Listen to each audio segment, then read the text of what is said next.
Kristen. And I'm Bethany. And this is Looking for the Middle. The Christian Girl's Guide to Modern Dating. We are just two single girls trying to help you navigate dating well as Christian women. As Bethany mouths my part of the intro. Do y'all ever get tired of this, or do y'all mouth it with us? Maybe you say it with us. I do probably that. Skip. Yeah. 30-second skip. Seconds. Get through all the stuff and get to the episode. I'm guilty of doing that, so we won't judge you. It's if you fine. Do that, but it's totally fine. Whatever. Okay. Question of the day. Question of the day. So lay it on me. I figured I would do a Thanksgiving themed question since tomorrow is Obviously. Thanksgiving. So what is the food you are most looking forward to tomorrow at the meal or the day, whatever, and your least favorite / one you will skip over when you go through the line? My most favorite? Oh man, this is a tough one. Probably either mac and cheese or classic hash brown casserole. Ooh. So good. And then the one that I will most definitely be skipping is the turkey. I don't like turkey very much. Oh my gosh, the bad. centerpiece of all Thanksgiving food, and you skip over it. Totally brush it aside. But it's kind of like, though, if I go to a barbecue restaurant, I just get sides. I don't even really like the meat as much, so yeah, same. I'll have we always have ham. Yeah. So I'll have a little ham, but I'm all about the sides. So hey, we're not even having ham or turkey, we're having fried chicken this year. I love that idea. So we alternate. This year it'll just be like my siblings and my parents. Okay. And Danielle's boyfriend will be there. But that's it. So it's the small crowd this year. And so my mom's going to get Publix fried chicken. I love it. And we're just like, we don't care. Well, Matt was saying the other day that you need to have deep fried turkey. Yeah, I've never had that. He said it's so much better than regular turkey. I've heard it's never had it. To deep fry that's what I have too, and my dad and brother don't need to be trying things that are dangerous like that. Nope. So I've never really brought it up. But yeah, I've heard that, like, I've heard. He said it the other day. Yeah. That it's way better. Interesting. But I don't need people losing arms and stuff. Yeah, well, it's not worth it. Okay. So, let's see. So, yeah, what's your favorite? What is my favorite? My favorite thing to eat on Thanksgiving is actually the brunch we eat before the Thanksgiving meal. So, we have little homemade cheese danishes that are super good, and like sausage balls, and coffee punch is my all-time favorite. This is monumental for people who don't know what coffee punch is, but it's basically like cream and milk and sugar and cold coffee and vanilla extract that you mix overnight and let it sit, and then you scoop in vanilla and coffee ice cream and Cool Whip, and you drink it like punch. And I drink way too many cups of it. I'm so wired by the end of this day. But that's my favorite. But my least favorite is probably, I don't really love any kind of beans other than green beans. So I don't know why people even make them. Nobody eats them. But all the carbs. Yeah. I will skip the beans. Yeah. Most likely. So good choice. Yes. That's my Thanksgiving eating habits. I'm so ready for it. Oh my gosh, I can't wait. It's going to be so fun. And so is Black Friday. I'm not a Black Friday person. Oh, I am. Cyber Monday, I'm all about. Okay, yes. Black Friday, I'll stay home. Yeah. Okay. Wow, that was a really long conversation about Thanksgiving. Food is important. Yes. Okay. Happy Thanksgiving, y'all. Yes. Let's jump into the episode. Let's do. Okay, so around here, obviously, we talk a lot about singleness. We talk a lot about early dating, especially. But that's not really all there is to the dating game. So today we're going to talk more about when you've made that leap from dating to you're in a relationship now. And so that's why we call it, so you've been dating a while, now what? So we're going to talk about things you can do, things to talk about, things to think about. Because we talk a lot about first dates and getting ready and questions to ask on a first date. Things you want to know about someone right when you start dating them and how to be getting ready to date someone. But we have not talked about after you've been dating someone for several months, now what? That's true. So, kick us off. Yes. What are some fun things you can do after you've been dating someone for a while? Yeah, so the first thing we thought we would do is give you some fun date ideas, because I feel like the dates at the very beginning, either you're trying to impress each other, so they're either really extravagant or there's just a lot of talking happening because you're trying to get to know someone. So once things have kind of relaxed a little, you're in a little bit of a norm now, it can be really easy to kind of slip into a routine or to be like, oh, what do you want to do? I don't know. What do you want to do? Well, let's just watch Netflix. Let's just watch Netflix. Quote unquote, watch Netflix. We all know what that means. I always watch Netflix. Whatever. She's making such a liar face I right am now. not. We're keeping it PG, y'all. Don't worry. But we're very good people. yes. So we wanted to give y'all a few fun date ideas for if you've been dating a while, just to keep things fun and interesting. Yes. Okay. So, first idea we came up with, take a day trip. Love date trips. Yeah. They're my favorite. Me too. And I get tired of going on them with Kristen and Lindsay. My feelings are hurt, They y'all. get all weirded out when I try to hold their hand. I don't know what the problem is. Oh my gosh. Walk too close and you bump hands. You're like, I'm not doing it. I'm not doing it. We're friends, but not like that. No, but we've been on several trips recently. I'm like, oh, this would be so fun as a date. Yeah, it would be. So, take a day trip. Yeah, those are fun. And you get the time in the car. Exactly. Which we're a big proponent of, y'all love know. that. Is you get to talk in the car. Yes. You know, be Play the DJ, music. play music. It's fun. And then you get to go do fun things and then come Yep. home. Another thing you could do is surprise him with either like tickets to something he's been wanting to see, or just surprising him by going to do something you know he'd really like to do. Because you know he would like those things now. Exactly. That's the fun part of when you've been dating a while. You really get to know him. You know his likes, you know his dislikes, you know what he's interested in. And so you can cater what you do to those things. Yeah. And not only is it like, oh, it's thoughtful, but it shows like, I'm listening to you. I know and you. I know you. Yeah. And there's this cool level of just like comfort and trust Intimacy, and too, though. Yeah. that comes with, I know you, so I'm going to act on that knowledge, and I'm going to get you tickets to a Hawks game, Yep. or I'm going to, got us to be able to go to this concert because this is your favorite band, Yeah, or or like- whatever. For me, if a guy that I had just started dating brought me flowers, I would be so flattered. I'd be like, that is the sweetest thing, he got me flowers. But if a guy that I've been dating for, 3, 4, 5 months brings me flowers, I'd be like, he doesn't know me at all. Bethany's not a flowers girl. don't do much for me. I mean, the thought behind it is what gets me. But bring me a bouquet of Oreos. I don't know. So it's the same thing, and it would mean very different things to me. That's true. And so it will be the same with him. Like, when you're planning things or thinking about things, you know him, and you don't just have to, like, when you first start dating, the whole point of the dates is to get to know him. So now use that knowledge and plan more personalized dates. Exactly. Another thing you can do, I love this, I love doing this, go to a movie. Because I say never go to a movie when you're early dating. Because you need to talk and get to know each other. But now you can just go enjoy a movie because you don't need to, like, have that conversation constantly. And I love going to the movies. Holding hands in the back row. Like, let's be real. What's better than that? It's cute. So cute. So much fun. Also, just go explore your city. Whatever city, or the city next to you. Somewhere around close. Go to things you wouldn't do by yourself. Go to the touristy things. Go to the hole-in-the-wall things. The not touristy things, Just enjoy spending time together. You don't have to go far away. You don't have to spend a lot of money. But it's different. Yeah. Because you'd be surprised the number of things that you've never done in your own city because you live there. Oh, I think about it all the time. How many things in Atlanta? People are like, oh, I've done it. I'm like, I'm from here, and I've never even. I've never been to, Exactly. like, the Coke Museum. You've never been to the Coke Museum? Never. Well, I don't want to take you on a date, but we need to go sometime. That sounds good. It's so super fun. Oh my gosh, yes. And then one other thing I think is really fun to do is involve more people And when you should. are around him. Yes. So plan a game night with your friends and have him come, or go to dinner with your family and he comes with you, or go to dinner with his family, and allow the people close to you to spend more time with him and to observe him, not in a creepy way, but just see how y'all are together and see how he interacts and get their perspective, because these are people you trust. And too, you want the guy you date to mesh well with your friends and your family, because these are people that are important to you. So Yeah. whatever that looks like, get them involved, and don't just date in a bubble. as No Bethany has bubble coined- dating.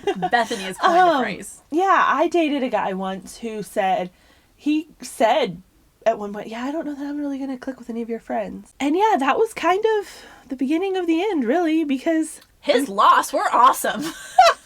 Not that I'm bitter about it or anything. No. But, and I mean, I realize once you're, like, married or you have kids, like, you're not going to be going out with your friends all the time, but you gotta have friends. Like, that's just a non-starter almost. It's like, what? Well, and without even trying, it's like, you would hope, I mean, that's a big deal to me if my, whoever he is, significant other, boyfriend, person, doesn't want to hang out with my friends. I'm like, okay, well, this is weird, because I'm like them. Yeah. So, yeah. Yeah, so you want him to show that effort and to be intentional with that of, hey, I want to get other people close to you. Exactly. So that's kind of a big deal. That's something you can do. Yep. And it's not as scary or intimidating when you've been dating a little bit to do this. Yes. It can be no a little... first dates. Yeah, no first dates. I'm like, here's my family reunion. Oh, my word. Ooh, we should do a couch cast on, like, the worst first date ideas. Oh, that's Take him to a family reunion. Take him to a family reunion. That one wins. I don't even want to go to my own family reunions, much less take a date. That's hilarious. Okay, so moving on. We've said what to do. Yes. Now let's do what to talk about. What to talk about. Okay, so I always think of it as like, okay, when you're first dating, you're asking questions to get to know someone. You want to know every little thing about them. But a lot of times those questions or the answers you get to those questions are the answers that you would tell anyone. You know what I mean? Like, you would tell anyone what your favorite color is. You would tell anyone what kind of food you like to eat. But you're not going to just tell anyone about your past. There has to be a little trust built. There has to be some intimacy and just... A little bit of comfort. Comfort. That's the word I'm looking for. Yeah.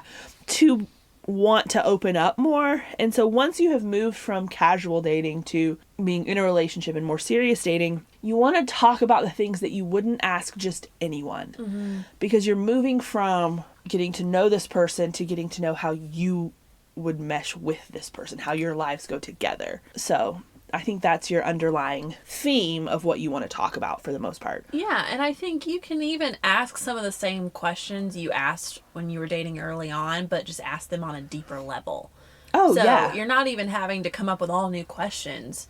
And we'll kind of break this down for you here in a minute, but you can lead to the same topics, but you're looking for different things as you ask those questions. Early dating questions are to learn about someone's life, and later dating questions, like we were saying, are more to learn how your lives fit together moving forward. Mm-hmm. You know, not if you're going in different directions, it's not going to work. Yeah, I had a friend who she had been dating this guy for a while, several months, and they were really serious, and she felt very strongly about overseas missions. She saw herself living out of the country down the road, and he did not. He wanted to stay in the States, and neither one of those things is wrong. Right. But it got to the point in this relationship where it's one thing where you're talking about that at the beginning of a relationship, because that may change where, okay, if you may get to the point where I just want to be with this person, I don't care where it takes me. Yeah. Or, hey, I really care about this person, but I still don't want to leave the country. You get to a point where you figure that out, and they did, and they realized they weren't going in the same direction, so they broke up.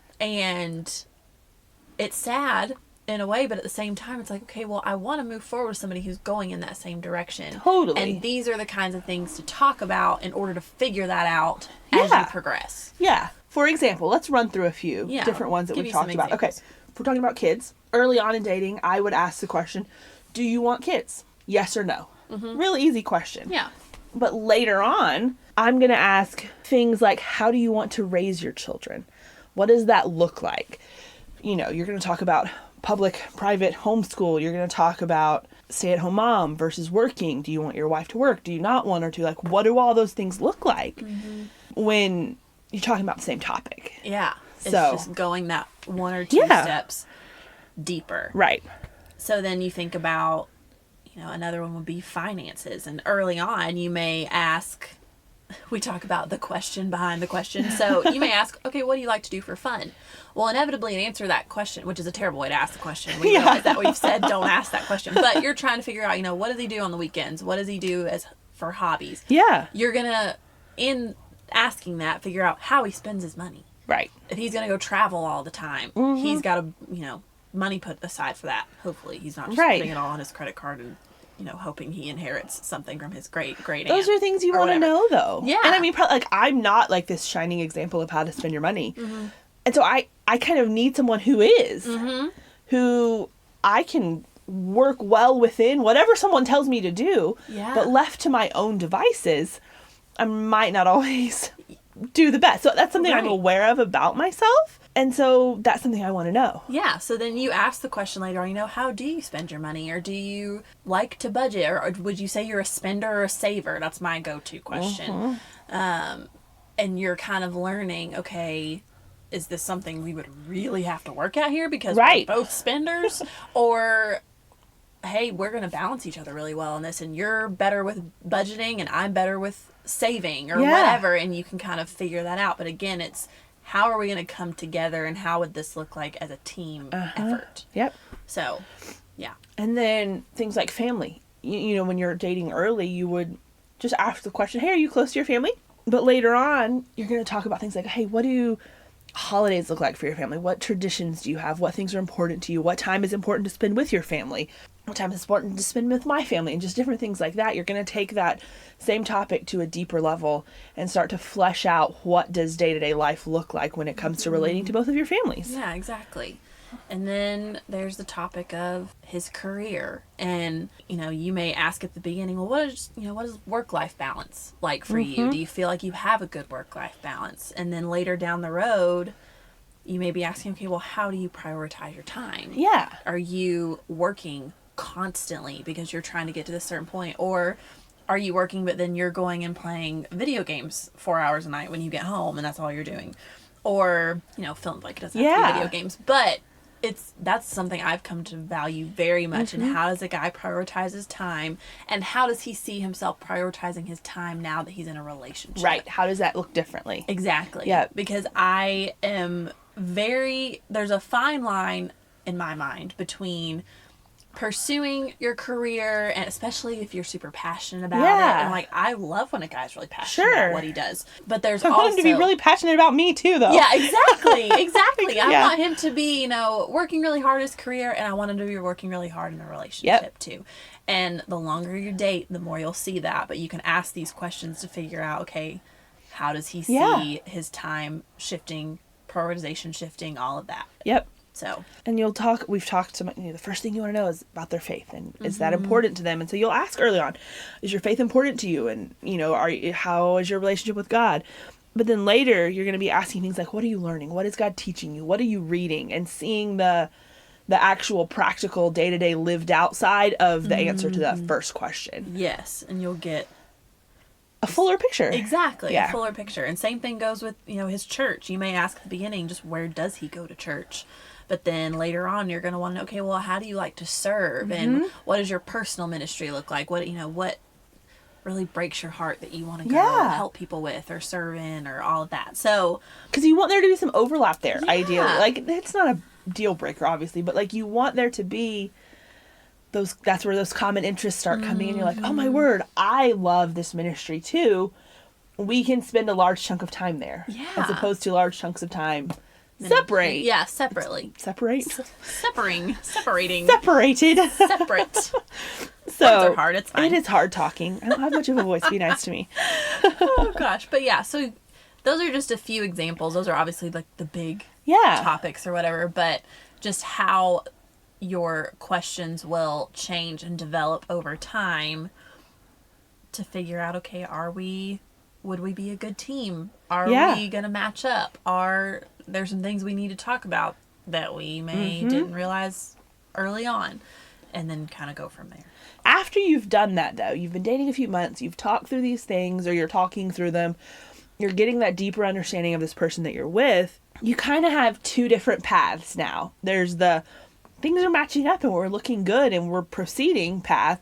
And then there's the, okay, we've talked about this stuff and we are just not lining up. Or there's big things that are important to him that aren't important to me and vice versa. Now what do we do? So on that first path, things are going well. You're matching up. Your answers, both of you, to these questions are meshing because in an ideal situation, he's going to be asking you these same types of things too. Awesome. Yay for you. We're so happy. You go, girl. Yes. Yay. Good job. Proceed. Yes. Pass go, collect $200, whatever comes next. But don't you wish you could collect $200 at that? Yeah. Thank you. Rack this up. But I have two things that I would encourage you with. One, still keep your expectations in check. Don't let your expectations or your ideals or your daydreams outpace where you are in the relationship. It may still be early. You're not, just because these things have started to line up and you think it's looking good, and it doesn't go from that to I'm marrying this person. So just keep that in mind. You may, and it may take 6 weeks to figure that out. I'm not saying it's going to take forever. I'm just saying keep that in check. Be smart about it. Don't run off into the sunset by yourself. Yeah. You know what I mean? That's so true. So, a great picture. That would be the first thing. The second thing is continue to be intentional. Don't just check all these boxes that we've listed and then throw caution to the wind and run off into the sunset together when maybe you shouldn't. Yeah. So if things are looking good, proceed. Keep going. We're so excited for you. But just remember those two things, I think. Yeah, definitely. And then on the flip side of that, if you've been dating a while and you've talked through all of these things and there are red flags, it doesn't necessarily mean you have to break up right away. We're not saying that. You may end up breaking up. You may not. But it does mean you need to have conversations about these things, and you need to talk through where you're not lining up or where things are misfiring or where you don't seem to be headed in the same direction, because those are the points where you're either going to figure out, okay, we want to be together, so we're going to figure out how to be moving in the same direction, or this is really important to me and I'm not willing to budge on this, so we need to go our separate ways. And those are the conversations that need to start happening. So don't avoid what needs to be addressed just for the sake of keeping the relationship alive, or not hurting his feelings, or not ruining your plans that you had so settled on. Have preaching to the choir. Y'all know I don't like these conversations, but they're so necessary. And you would rather have them now while you're dating, while you're not locked into a covenant of marriage, and not to almost say stuck, because that sounds awful. Well, but if you're careless and not talking about these things, you're going to feel stuck. Yeah, exactly. So have the conversations now. This is what part of dating is for. It's exactly what I was going to say. That is what this period of the dating process is for. Yeah. It's to figure out, do we want to move towards marriage, or is it not compatible? Yeah. So do that. Yeah. Take the time you need to figure those things out. We talk and we joke about, oh, dating is not fun. We just want to get to the relationship part. And I still say that. But I realize that there is a reason for that early part of getting to know each other. And in the same thing here, there is a purpose to this stage of dating that is pre-engagement. So don't rush past it just because you want to get engaged or just because you want to be married. And that's your goal. That's fine. I want to get married, but I want to get married to the right person. Marriage is not my ultimate when it's not the right person. Yeah. So use this time wisely, be intentional, steward it well, ask the questions, really dig deep, and set a foundation so that when you do move past that, you do move towards marriage, you're building on something solid, not trying to build this goal of marriage onto a rickety foundation that you didn't actually take the time to build. Yeah. There is a time and a season for everything.